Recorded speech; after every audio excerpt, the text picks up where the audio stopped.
All right, guys, welcome back into another bracket advice video.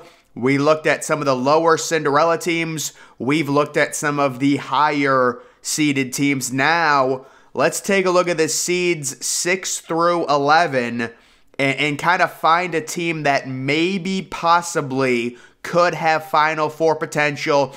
Which of these teams do I like to make, the Elite Eight, the Sweet 16? Which teams am I down on? We're going to go through 6 through 11 and kind of talk about it, and then I'll show some of the teams that I really like in this seeding range. Normally, when it comes to filling out a bracket, you could pick one of these teams possibly to make the Final Four. We've seen 6 seeds make it, 7 seeds, 8 seeds, but it is rare. Normally, it's just like top 4 or 5 seeds, but it does happen every now and again. But you are not going to want to pick, 2 6 seeds or like 1 6 and 1 7. It just doesn't happen pretty much ever. So if you're going to pick like one of these teams to make the Final Four, that's perfectly fine. But I would limit it to 1. And we're going to go through the seeds starting on the 6th line. So TCU, they just beat Kansas State. They looked really good, but I'm going to pass on TCU making a deep run. I am not high on them. I am high on Kentucky, and I'll go more in depth on Kentucky. I'm actually going to drop a bombshell in about 3 or 4 minutes on Kentucky and the whole situation and things like that, because this Kentucky team I really like, and they are just set up for a huge run in the tournament based off of their overall talent, based off of what happened last year, losing to the 15 seed. In 2019, I used 4D chess because I knew Virginia, after losing to UMBC, the 16 seed, I knew they were due for a very deep tournament run. That's why I picked them to win the tournament, and I won millions and millions of dollars off of my brackets and things like that. It's just crazy. Next, you have Texas A&M. Texas A&M's playing better, but I'm personally going to pass on them in terms of, making a deep run. I'll probably have them losing in the round of 32.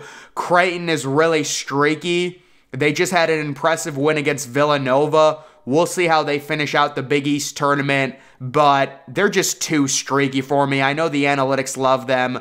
The 7 line, you've got Duke, so Duke is going to be an extremely popular pick, obviously because they're Duke and because they're playing a lot better recently. They've got all those true freshmen who now have at least some level of experience playing basically a full season, and, they're going to face a 10 seed. Let's say it's Duke versus Boise State or USC or Providence or NC State. Duke is going to be a ridiculous popular pick. I think like 90% of the public will pick Duke to advance. And then when you're talking like a second round matchup, if it's like Duke versus Arizona or Duke versus Texas, I think a lot of people are going to pick Duke to win in an upset. Personally, I'm not completely sold on Duke. I think they've run up a good record being in a very weak ACC conference, but we'll see. Michigan State, that's another team I really, really love. Izzo, the Final Four appearances, they've done it from the lower tier seeds. Michigan State has the guard play. They've got the offense. They have the coach. I'm really high on both Michigan and Kentucky from these seed lines. I know it's kind of boring. Everyone knows Michigan, Kentucky, 2 of the bluer bloods of college basketball, but I do like both of those teams. Next, we've got Northwestern. I'll pass on them. Missouri, I'll pass. I'm not interested. I might have both Northwestern and Missouri losing to 10 seeds if they are 7 seeds in the first round. Iowa, I'll pass. I'm not interested in Iowa. Iowa just lost to Ohio State. They do have a good offense. They can score. But with Iowa, it's always the same thing. It's just the defense is not good enough, and they are going into the tournament kind of sputtering. Maryland, I will pass on Maryland. I know they have a really good guard, so you never know. Maybe they get a good draw, but I really haven't been high on Maryland this entire year. Illinois is interesting. They're intriguing. They've got good offensive firepower. They've been losing a lot, but they're a team. I'm kind of in a wait-and-see mode on Illinois. We're going to have to see where they get seeded and what the 1 seed is. Florida Atlantic, very polarizing. They've won a ton of games. If they win, their conference championship. I think they'll go in 31-3. And if I was Florida Atlantic, I would rather be a 7 seed or a 10 seed because I don't want to face a 1 seed in the second round. You can just drop me down to a 10 seed. I'll face a 7, and then I'll get a 2 seed in the second round. But it looks like Florida Atlantic is locked into the 8 or the 9 line, depending on if they win or lose. And, I'm guessing right now, based on how the brackets are balanced, the second round matchup is going to be Alabama versus FAU. That is my prediction right now. Looking at 9 seeds, I'm really intrigued with Arkansas. I want to see how they play in the SEC tournament. They did just beat Auburn, who I also like a lot, but I like Arkansas more. I'm going to go deeper into that in a second. West Virginia is a team I'll certainly pass on. I know that they have really good metrics. They play in a hard conference, but they've lost too much, and I don't think they have the offensive upside to make a deep tournament run. Auburn, again, is a team that I do like. They did just lose to Arkansas by 3. And in terms of them beating a 1 seed, I would be fairly surprised if they were able to pull that off. Memphis is a team I'm really intrigued with. When you're talking about like Memphis versus a 1 seed, if they face like a Purdue, I'm intrigued. We saw Memphis hang in and play Houston very tough, albeit they were at home, but they played Houston down to the wire. It was a very competitive game. I'm high on Memphis. Boise State, I'll pass. I know they have good metrics, good numbers, very respectable year, but I'm not interested in them. USC, I'm not interested in. I know they made a run a few years ago. Providence might not even make the tournament. I mean, I've seen them on NIT fields, but certainly if they make it as a 10 seed, I'm probably going to have them losing. They just have been struggling recently, and then NC State just got crushed by Clemson, so NC State is trending down right now. Looking at the 11 seeds, these teams are kind of on the bubble right now, so when it comes to the 11 seeds, it's very miserable with like the first 4, because like how can you pick a team in the first 4 to go deep in the tournament? It's like, let's say you pick, just for example, I think Utah State's going to get a bye. Let's say you pick Rutgers to go to the Elite 8, and they lose in the frickin' first 4. Do you know how demoralizing that is? So that's why I kind of have a vendetta against the first 4, because it's like, it's just annoying. Like, I'm not going to pick a team in the first 4 to go deep in the tournament because I don't even know if they're going to make the field of 64. I mean, so it's very hard. But I think Utah State's a good team. If they face a 6 seed like a TCU, I'd be interested in picking Utah State in that matchup. But Mississippi State, I'm not interested at all in Mississippi State. Rutgers, I like their defense. They're hard-nosed. They can be tough to play. Maybe I would pick them to win in terms of like a first 4 matchup. Nevada probably won't even be in the tournament. And Penn State, I'm guessing, is going to be a 10 seed, and I am interested in Penn State because they have a super elite guard. Penn State, if they're a 10 seed and they face a 7 seed like a Missouri, oh, you've got to pick Penn State. Guys, you have to, if that is the matchup, you have to pick Penn State in that scenario. This is just more metrics to look at in terms of like the mid-tier teams, so you can see how these are seeded. When you look at like Creighton being 13, this is by net rating. So Creighton is really thought highly of, actually ahead of Baylor. And look at how high Florida Atlantic is. So if you're a believer in the net rating, you're probably going to have FAU, possibly having some type of Cinderella run with those ratings. I don't really buy too much into it. I mean, you can see Utah State, an 11 seed at number 18, Duke with an impressive net rating, Arkansas with an impressive net rating, Kentucky with a good net rating, all in front of Kansas State, West Virginia there.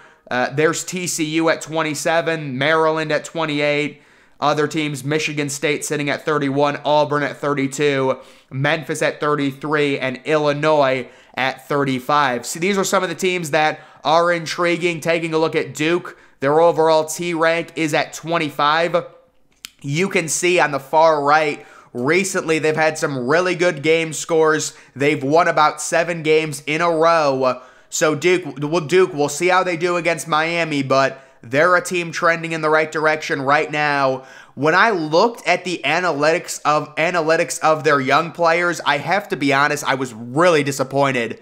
So just like looking at Flipowski and Jeremy Roach, I mean, Jeremy Roach is the type of kid that could just go off in the tournament, but I gotta say, I was originally thinking of having Duke make a really deep run, but I think I'm gonna cut them off at the Sweet 16. Like, if I'm gonna have them have an upset, it's not gonna be deep into the tournament. I don't think their analytics really represent a team that can make a deep run. Maybe I'm wrong on that. These are just my predictions. This is what I see, but I really don't see it there. This is a team that I think can make a deep run. It's Michigan State. They're 19-11. They're 28th. You know, we'll see how they do against Ohio State, but recently you can see a lot of green on that far right, that overall game score. They've had some good games. They did lose to Iowa in a crazy high-scoring game, a game they completely blew. They should have won that game, but other than that, I would say Michigan State with Izzo. You know, the overall offense, Tyson Walker is a guy who's a veteran who can really light up the tournament. They've got 3++ offensive players, I'll say, or at least 2. And this is a team, Michigan State, I am intrigued with. I could see maybe Elite 8 potential from Michigan State, depending on which draw they end up getting. Taking a look at Memphis, so Memphis very likely will be in one of those 8v9 games. They're going to have to face a 1 seed, which is tough. But you take a look, a lot of momentum. They lost to Houston twice, but they were at least competitive games, including this recent loss. It was a very, very close game. They lost by 2 points. So Memphis is a team. They've got 2 elite offensive players.